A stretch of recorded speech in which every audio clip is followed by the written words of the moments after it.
কক্সবাজারের ঈদগাঁও দ্রুতগামী বাসের ধাক্কাত ইজি বাইক যাত্রী এক কিশোর নিহত হই। তার নাম শফি আলম, বয়স 14। উপজেলার ইসলামাবাদ ইউনিয়নের পশ্চিম গজার এলাহার মোহাম্মদ কালো প্রকাশ লালুর ফুয়া বলে জানা গিয়ে তে পেশায় আছিল কাঠমিস্ত্রি।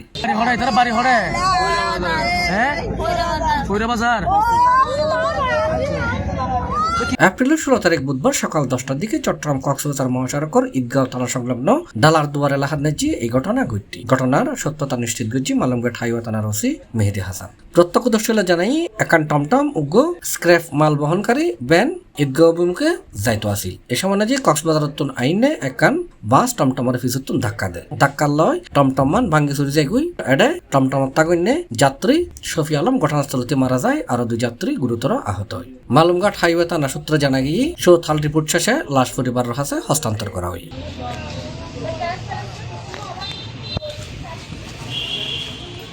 C+ TV, Chittagong.